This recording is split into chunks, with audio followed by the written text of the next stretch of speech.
요즘 제가 설교 제목을 잘 못 정하고 있습니다. 이게 자꾸 실수하면 안 되는데 오늘 설교의 제목이 뭐죠? 스데반처럼 죽기거든요. 근데 제가 이거를 제목을 정해놓고 아이고 이게 내가 왜 이러지 요즘 그런 생각이 들었습니다. 왜냐하면 우리가 51절부터 지금 60절까지 읽었는데 스데반이 어떻게 죽었죠? 돌로 맞아 죽었잖아.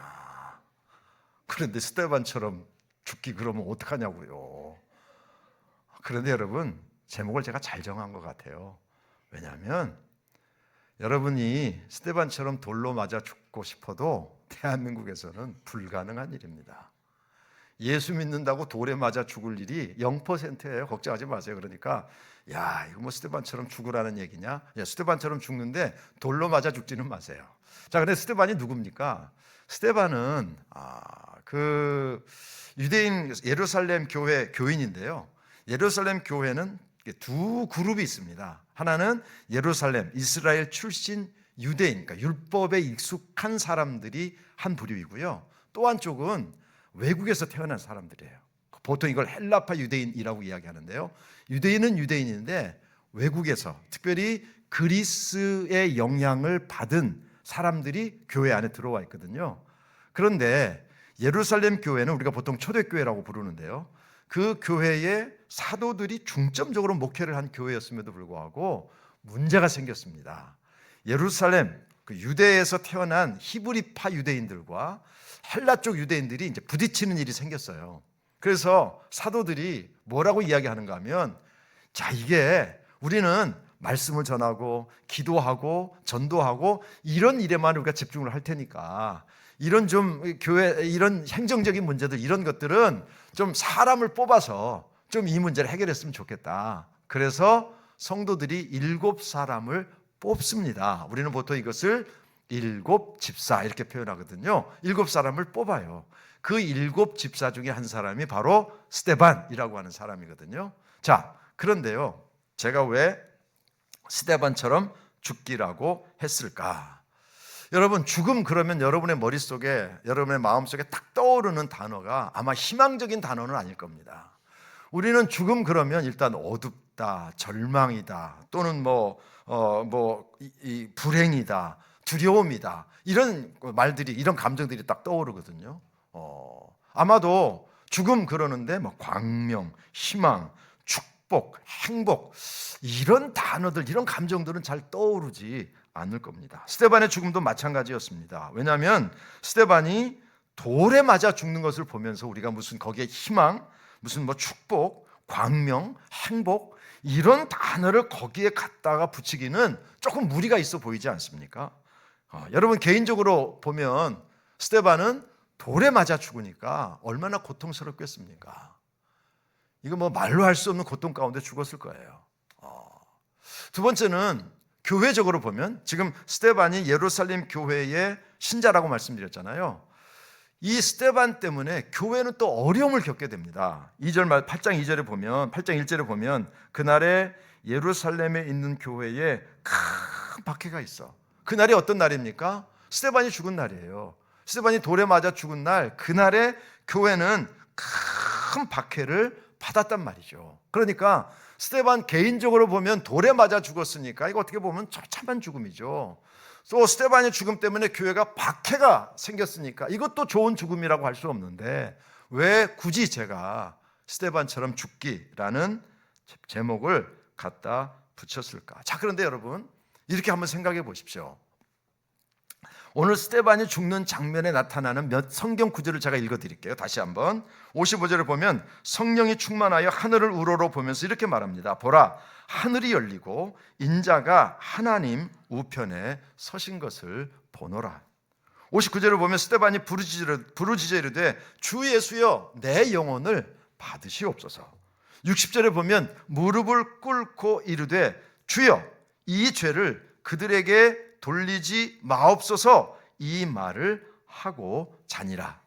자, 여러분이 스데반이 돌로 맞아 죽었다는 배경을 모른다고 하시자고요.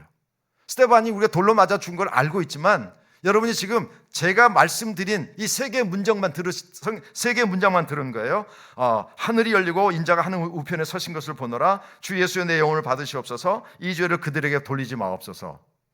여러분이 만약에 스데반이 돌에 맞아 죽었다고 하는 배경을 모른다면, 그리고 이 문장을, 이 성경 구절을 우리가 들었다면 스데반이 돌에 맞아 죽는 것처럼 보일까요? 아니면 편안하게 죽는 것처럼 보일까요?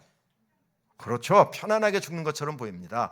우리가 돌에 맞아 죽는다고 하는 전제 조건을 알고 있기 때문에 스데반의 죽음이 힘들었을 거야 라고 이야기하지만, 돌에 맞아 죽는다는 사실 우리가 모르는 상태에서 제가 읽어드린 그 성경 구절만 딱 들으면 그 가족들이 둘러보는 상황 가운데서 지금까지 고마웠어 뭐 이렇게 하면서 죽은 게 아닐까 생각될 정도로 너무나도 평안하다, 너무나도 희망이 보인다, 아니 이 사람의 죽음에서 천국이 보인다. 그러니 여러분, 제가 스데반처럼 죽기라고 하는 이 설교의 제목이 얼마나 적절하냐라는 겁니다. 그런데요, 여러분, 왜 솔로몬이 어디서 죽었습니까? 성 바깥에서 죽었는데요, 그 죽도록 한 사람들이 누구냐면 이스라엘의 공회라는 곳입니다. 여러분, 이스라엘 공회라고 하는 것은요, 이스라엘의 최고 의결기관이라고 생각하시면 되고요, 이 최고 의결기관인 공회는 예루살렘에 있는 이스라엘 사람들의 생사 여탈권을 쥐고 있을 정도로 강력한 집단이거든요. 그런데 지금 스데반이 그 공회에 끌려온 겁니다. 끌려온 거예요. 왜 끌려왔냐면 예수를 전하고 복음을 전하니까 그 이야기를 듣고 사람들이 화가 났습니다. 6장에 보면 백성과 장로들과 서기관들을 충동하여 스데반을 잡아오게 했다, 이렇게 말씀하고 있거든요. 여러분, 충동했다는 말이 지금 어떤 상황인지 아시죠? 막 지금 승질이 나 있는 거예요. 지금 스데반 잡으러 가는 사람들이 조용히 가는 게 아니라 우르르 몰려가면서 이걸 그냥 이런 마음으로 지금 가서 스데반을 잡아오는데, 공회까지 잠깐 좀 같이 가실까요? 이렇게 같이 왔을까? 아니면 끌고 왔을까요? 끌고 왔을 겁니다. 그리고요, 오늘 우리가 성경을 같이 읽었지만 스데반이 하나님의 말씀을 전하니까 그 말씀을 듣고 사람들이 어떻게 반응했어요? 이를 갈거늘. 여러분, 그러니까요, 지금 스데반이 잡혀와 있는 이 공회라고 하는 곳이요, 얼마나 지금 적대적인 상황에 있는지, 얼마나 사람들이 지금 스데반을 잡아먹지 못해서 으르렁거리고 있는지 환경이 보이지 않습니까? 상황이 보이지 않습니까? 그런데 사도행전 6장 마지막에 보면 공회에 있었던 스데반의 얼굴을 보니까 천사 같더라.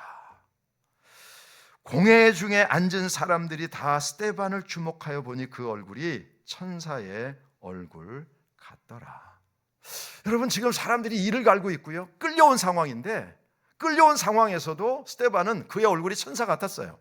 그런데 돌에 맞아 죽는 그 상황에서 스데반이 하고 있는 표정, 스데반이 하고 있는 언어, 스데반이 말하고 있는 기도를 보면 이 사람은 죽는 과정에서도 천사 같은 얼굴이었겠구나라는 사실을 우리가 알게 됩니다. 왜냐하면 15절에 마지막 절에 이 말을 하고 자니라 이렇게 표현한 것을 보면 막 그냥 고통스러운 죽음이겠지만 그 모습이 천사 같은 모습이었을 거다라는 겁니다. 자, 그런데 죽는 게 죽는 거지, 천사같이 죽으나 힘들게 죽으나 인상 쓰고 죽으나 죽는 건 죽는 거 똑같은 거 아닙니까? 아니 천사같이 죽는다고 하나님이 무슨 돌을 막아준 것도 아니고 죽었는데 갑자기 살려주신 것도 아니고 목사님 죽는 게 다 죽는 건데 뭘 그렇게 천사같이 죽는 걸 강조하십니까?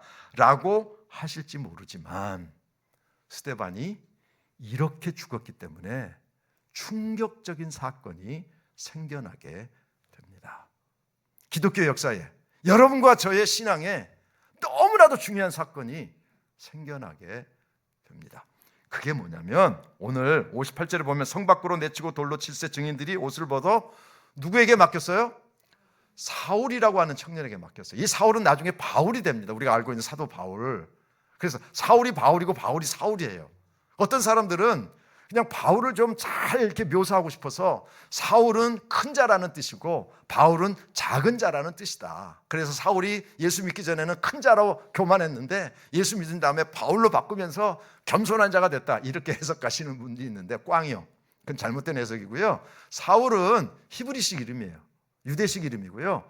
바울은 헬라식, 그리스식 이름이에요. 왜냐하면 여러분 아시는 대로 사울은 두 개의 이름이 필요했어요. 유대 공동체에 속해 있기 때문에 유대인적인 이름. 그렇지만 로마 시민권을 가지고 있고 나중에 보면 헬라 사람들에게 복음을 전하니까 헬라식 이름이 필요했던 거죠. 여러분 제 이름이 김용호입니다. 제가 이름이 하나가 아니에요. 제가 이름이 여러 개입니다. 왜 이름이 여러 개? 사기꾼이냐? 아니 그게 아니고요. 제가 미국에서 살 때 제 이름이 김용우인데 이게 이 가운데 이가 용이잖아 용. 그러니까 나를 볼 때 용 이렇게 자꾸 불러요. 이게 자꾸 듣다 보니까 용용 죽겠지 같기도 하고 그래서 교회를 개척했더니 물론 이제 세일즈 할 때는 제가 크리스라는 이름을 가지고 있었거든요. 크리스라는 이름을 가지고 세일즈를 했는데 이 교회를 개척했더니 이 성도들이 목사님 크리스가 뭡니까 목사님. 그래서 이름을 또 하나 줬는데 그게 바울이에요. 폴이에요. 제 이름이 김용우도 되고요. 크리스도 되고요. 크리스킴도 되고요. 폴킴도 돼요. 왜 그런 이름이 필요했습니까? 미국 사람들하고 상대를 하려다 보니까 미국 교인들하고 얘기를 하려다 보니까 용보다는 폴이 훨씬 낫잖아요. 그래서 미국 교인들이 저를 만나면 하이 폴, 패스터 폴 이렇게 불렀거든요. 그런 거예요. 그래서 사울이 바울이고 바울이 사울이다라는 사실을 여러분 아셔야 됩니다. 자, 그런데 여러분 사울은 왜 예수 믿게 됐습니까?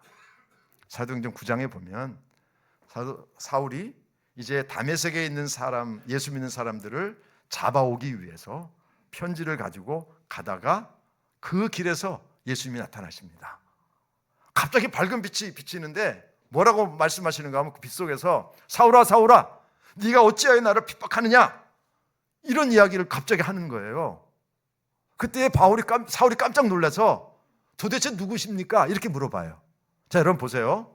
지금 예수님이 나타나셨지만 사울아 사울아 어찌하여 나를 핍박하느냐라고 물으실 때에 사울이 도대체 누구십니까? 라고 물은 것을 보면 나타나신 분이 예수라는 사실을 알았다 몰랐다?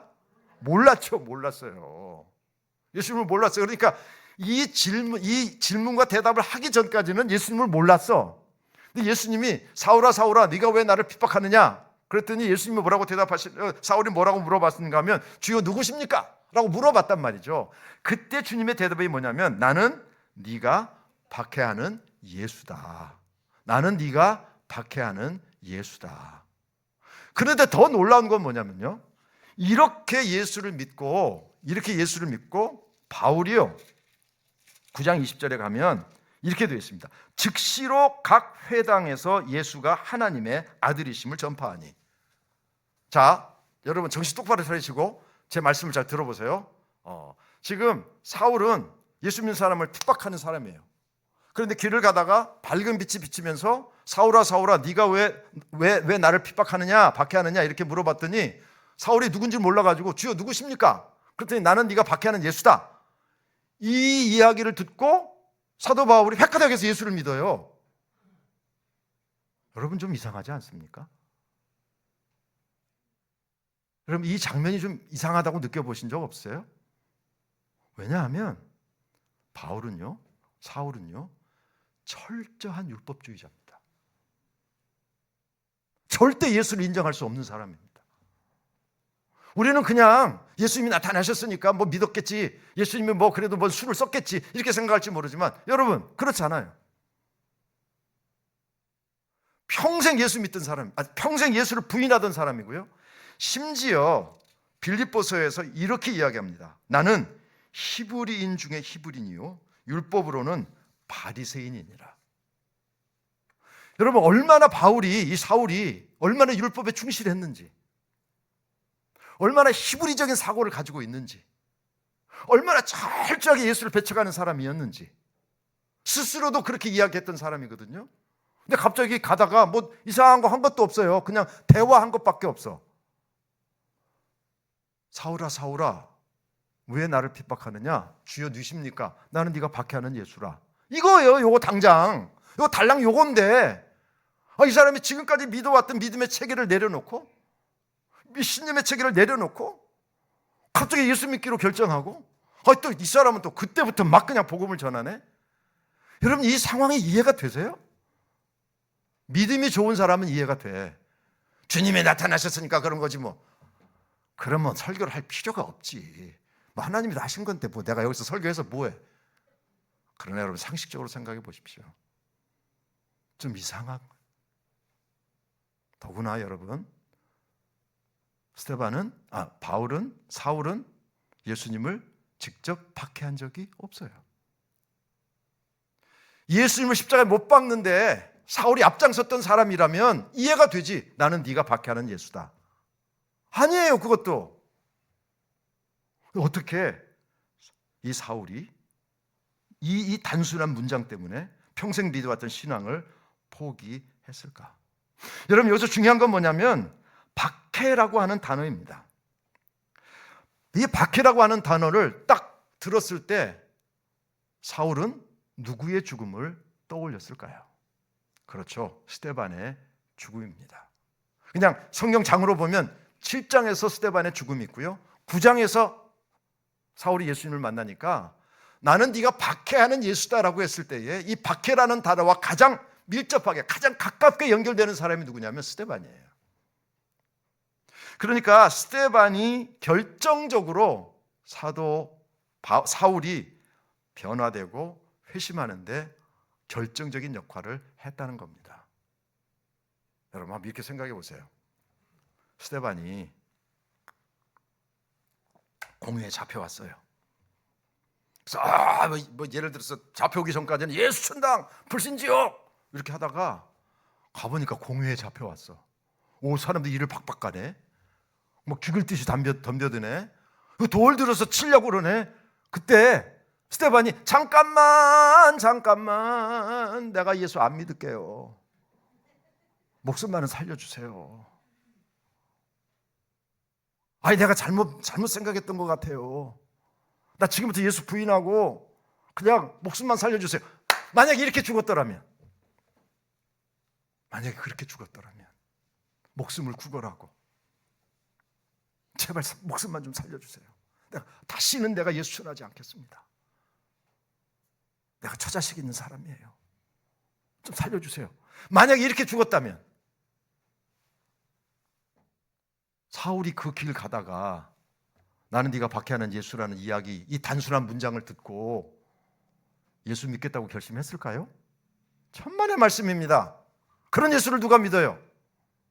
아니 예수 믿겠다고 그냥 가던 사람도 죽음 앞에서 덜덜덜 떨면서 살려주세요. 그냥 목숨만은 제가 잘못 생각한 것 같아요. 정말 제가 무릎 꿇고 빌겠습니다. 이런 모습을 보였다면 누가 예수 사울이 예수 믿을 것 같아요? 못 믿죠. 그런데 사울도 스데반이 그렇게 죽는 게 너무 이상한 거예요. 저렇게 돌 맞으면서 어떻게 저렇게 죽을 수 있지? 돌 맞으면서도 어떻게 끝까지 예수를 안 놓을 수 있지?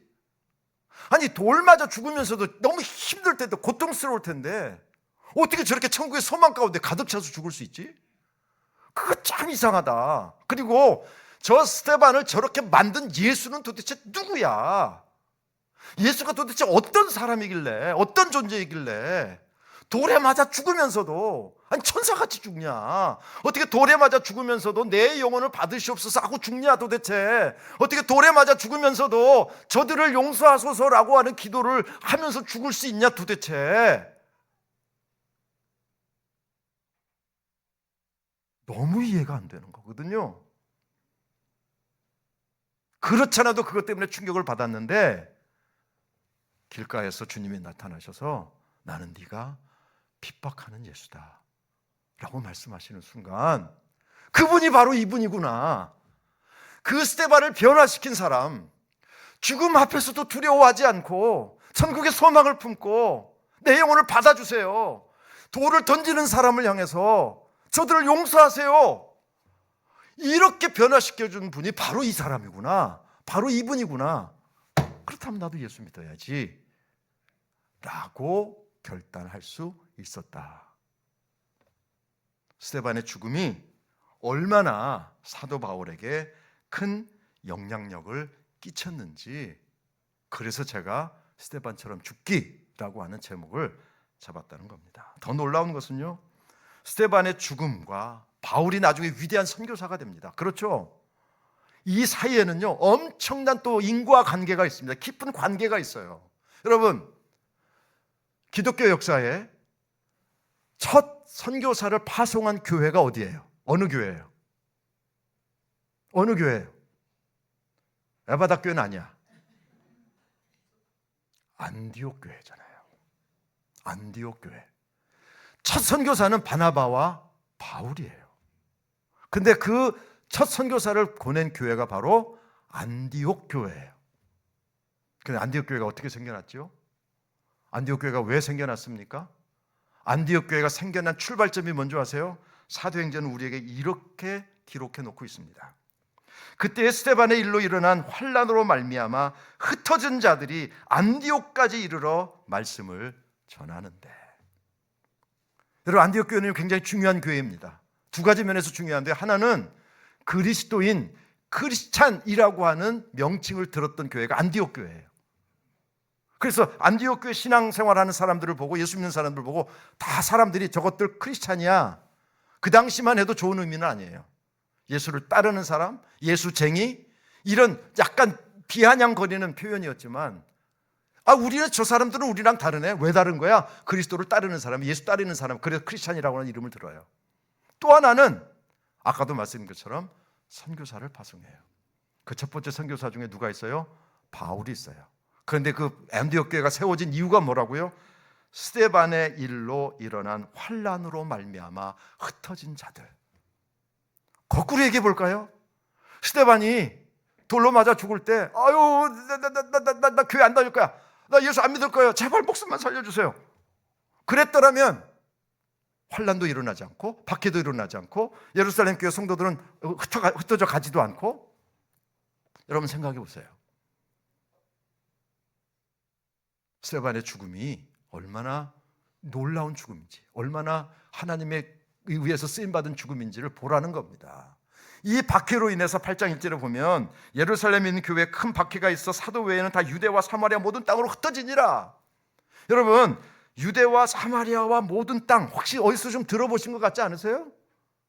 사도행전 1장 8절에 보면 예수님께서 내리신 지상명령입니다. 뭐라고 지상명령을 내렸습니까? 오직 성령이 너희에게 임하시면 너희가 권능을 받고 예루살렘과 온 유대와 사마리아와 땅끝까지 이르러 내 증인이 되리라 명령하셨어요. 그리고 약속하신 대로 오순절 성령 강림의 역사가 있었어요. 그런데 교회가 부흥하니까 안 가. 선교를 안 해요. 여기가 좋사오니 우리끼리 예배드리고 우리끼리 기도해야 하고 우리끼리 제자 훈련하고 우리끼리 잘 지내면 돼. 아니, 주님의 명령에 순종해야 되는데, 나가서 전해야 되는데 안 하는 거예요. 근데 누구의 박해 때문에? 스데반의 박해 때문에 그냥 가고 싶어서 간 게 아니에요. 박해를 받으니까 사도 외에는 모두 다 모든 땅으로 흩어지니라. 그래서 8장 4절을 보면 그 사마리아에 가서 복음을 전해요. 유대와 사마리아와 그 다음에 땅으로 가는 거예요. 모든 땅. 그게 바로 그 중에 하나가 안디옥이란 말이죠. 안디옥. 여러분, 안디옥 교회는요 바로 첫 번째 선교사를 파송한 교회고요, 그 교회 출발점은 누구예요? 바로 스데반이에요. 자, 그렇다면 여러분 이거 기억하십시오. 바울이 회심한 것은 사실은 스데반이었어요. 스데반이 이렇게 믿음으로 죽지 않았더라면 절대 사울은 회개하지 않았을 겁니다. 근데 사울이 스데반 때문에 회개했어요. 이 사울이 첫 번째 선교사가 돼서 1차, 2차, 3차 복음을 전해요. 그리고 유럽 쪽에 복음을 전하고요, 그 유럽의 복음이 점점점 서쪽으로 흘러서 어디까지 왔어요? 대한민국까지 온 거예요. 여러분과 저는 누구에게 복음에 비친 자들인 줄 아세요? 스데반에게요. 물론 복음을 전한 선교사들, 그 출발점이 바울이기 때문에 우리는 바울에게 복음에 비친 자가 맞아요. 그런데 더 정확하게 이야기하면 우리는 누구 때문에 예수 믿고 있는지 아세요? 스데반 때문에 예수 믿고 있는 거예요. 스데반 때문에. 그래서 스데반처럼 죽어야 된다. 스데반은요 천국의 소망을 품고 죽었습니다. 돌로 맞아 죽으면서, 저 사람 정말 돌로 맞아 죽는 사람 맞아? 어떻게 돌로 맞아 죽으면서 저 천국의 소망을 품고 죽을 수 있어? 어떻게 저 신앙을 포기하지 않을 수 있어? 어떻게 돌을 던지는 사람을 향해서 저들을 용서하라고 기도할 수 있어? 여러분, 지금까지 스데반과 바울은 교제를 나눈 사람이 아니에요. 바울은 스데반의 삶을 몰라요. 달랑 본 게 스데반의 죽음밖에 본 게 없어요. 그런데 그 죽음의 모습이 사울을 변화시킨 거예요. 스데반은 잘 죽었습니다. 믿음의 모습으로 죽었고요. 천국을 확신하며 죽었습니다. 바로 이런 모습이 바울에게 깊은 영향을 주었고 그 죽음의 모습을 통해 기독교 선교의 역사가 시작된 줄로 믿습니다. 그러니 스데반처럼 죽어야지. 스데반처럼 죽으려면 어떻게 해야 될까요? 그러면 그냥 결심만 하면 되나요? 아닙니다. 여러분, 스데반의 설교가 7장에 나오거든요. 스데반의 설교는 기가 막힌 설교입니다. 왜 기가 막힌 설교냐면 사도행전 7장에 보면 누구부터 설교를 시작하는가 하면 아브라함으로부터 시작합니다. 누구로 마치는가 하면 예수님으로 마칩니다. 굉장히 길어요. 그래서 52절에 보면 너희 조상들이 선지자들 중에 누구를 박해하지 아니하였느냐, 의인이 오시리라 예고한 자들을 그들이 죽였고 이제 너희는 그 의인을 잡아준 자여 살인한 자. 여기서 의인이 누구예요? 예수님이에요. 예수님. 여러분 보세요. 아브라함부터 시작해서 광야 시대 다 해석을 해가지고 누구에게까지 연결시키는가 하면 예수님에게 연결시켜요. 스데반처럼 죽으려면 말씀을 알아야 돼요. 스데반은 말씀을 사랑하는 사람이었고요. 말씀을 가슴속에 가득 채웠던 사람입니다. 여러분, 그때만 해도 성경책이 없어요. 인쇄된 성경책이 없어요. 우리처럼. 성경을 읽으려면 두루마리 펴야 돼요. 성경 공부도 없어요. 제자 훈련도 없어요. 유튜브도 없어요. 설교집도 없어요. 아무것도 없어요.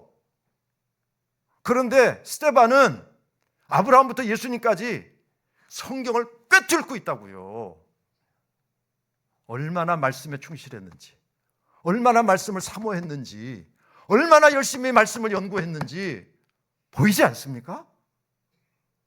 바로 그 말씀의 능력이 스데반을 사로잡으니 스데반이 돌에 맞아 죽으면서도 천사처럼 죽을 수 있었던 거죠. 제발 유튜브 좀 그만 보세요. 이제 부탁입니다. 유튜브 그렇게 열심히 봐서 여러분의 영혼에 도움된 게 뭐가 있습니까? 하도 이것저것 봐서 어디서 뭘 봤는지도 몰라. 여기서 봤나? 저기서 봤나? 재미있으면 그냥 무조건 보고 그거 보느라고 시간 다 보내고 성경 읽으려면 눈이 아프대.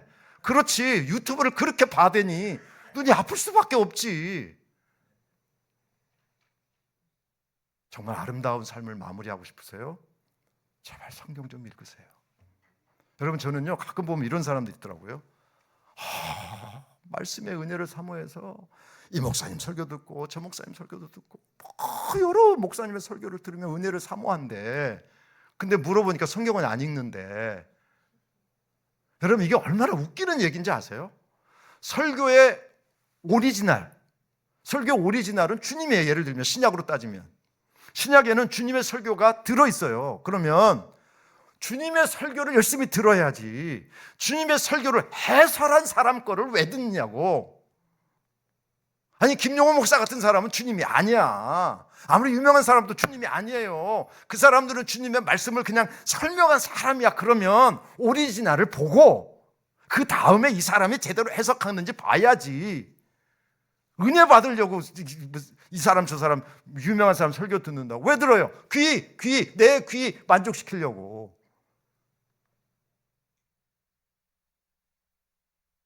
여러분, 그 열악한 환경 속에서도 스데반은요 성경을 줄줄 꿰고 있어. 이거 아셔야 돼. 공회에 끌려왔다고. 저처럼 이번 주는 무슨 설교할까 미리 준비하고 헌신 예배 초청받아서 간 게 아니란 말이에요. 지금 무슨 성경책 하나도 들고 갈 수 있는 상황이 아니란 말이죠. 그런데 공회 앞에 딱 서자마자 아브라함부터 시작해서 예수님까지 쫙 훑어내요. 얼마나 말씀에 열심이었는지, 얼마나 말씀이 그의 삶을 붙잡고 있었는지, 얼마나 말씀을 사모했는지, 얼마나 말씀을 사랑했는지. 여러분, 그런 사랑 없이는 죽을 때 제대로 못 죽어. 미안하지만 아름답게 못 죽어요. 뭐 이상한 생각들 막 합쳐 있어가지고 뭐 어떻게 아름답게 죽을 수 있겠어요? 저는 불가능하다고 봅니다. 그 설교의 중심이 예수 그리스도였어요. 여러분 보세요. 스데반이 죽을 때 주 예수여 내 영혼을 받으시옵소서. 그리고 이 주여 이 죄를 그들에게 돌리지 마옵소서. 이렇게 기도했어요. 이거 어디서 많이 들어본 기도 아닌가요? 어디서 많이 들어보지 않으셨어요? 주님의 기도예요. 주님이 어디서 드린 기도예요? 십자가상에서 드린 기도예요. 여러분 놀랍게도 스데반은 마지막 순간이 누구랑 비슷한가 하면, 누구랑 똑같은가 하면 예수님하고 똑같아요.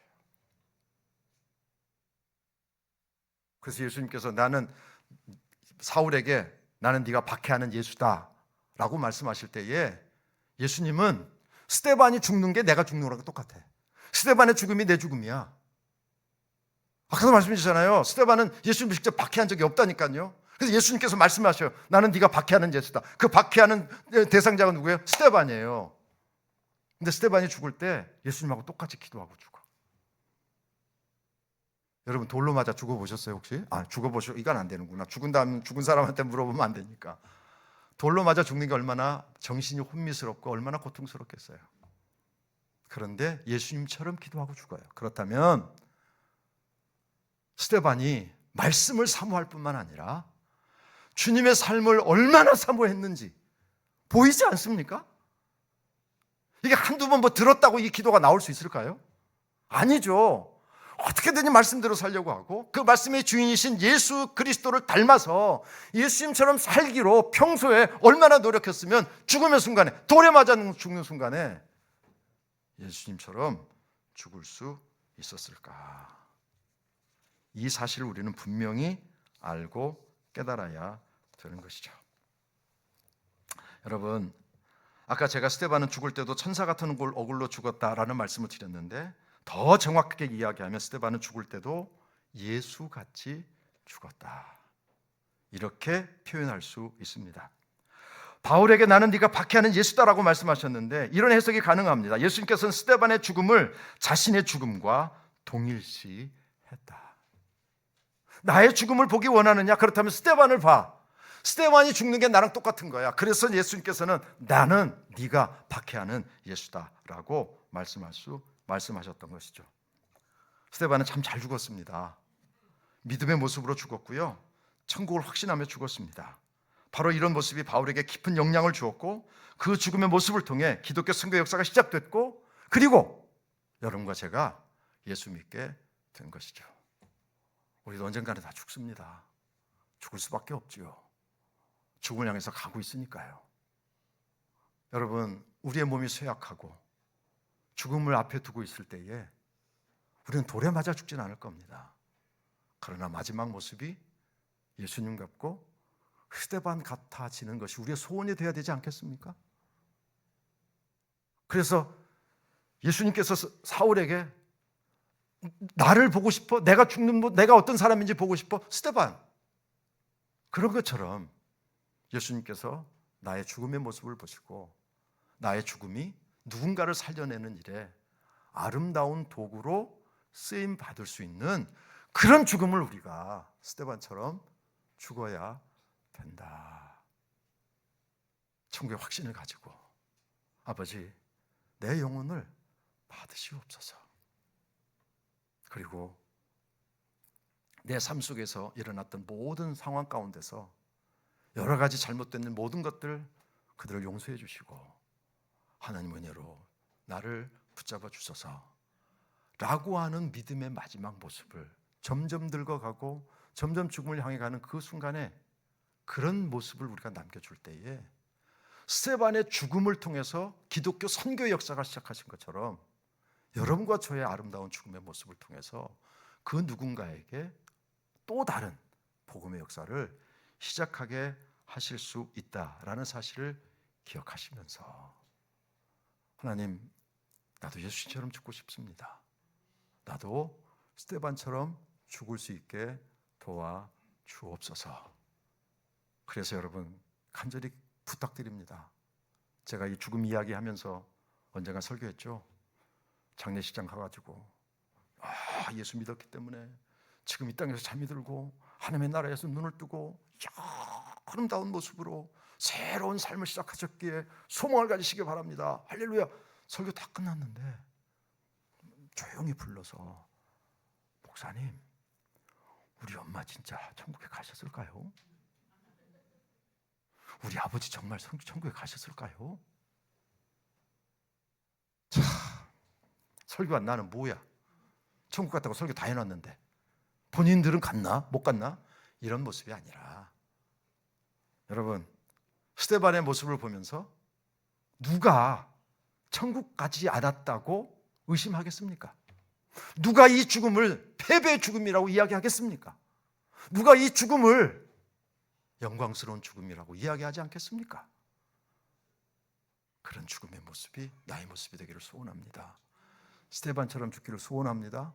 그 믿음으로 승리하는 여러분의 삶이 되시기를 주님의 이름으로 축원합니다.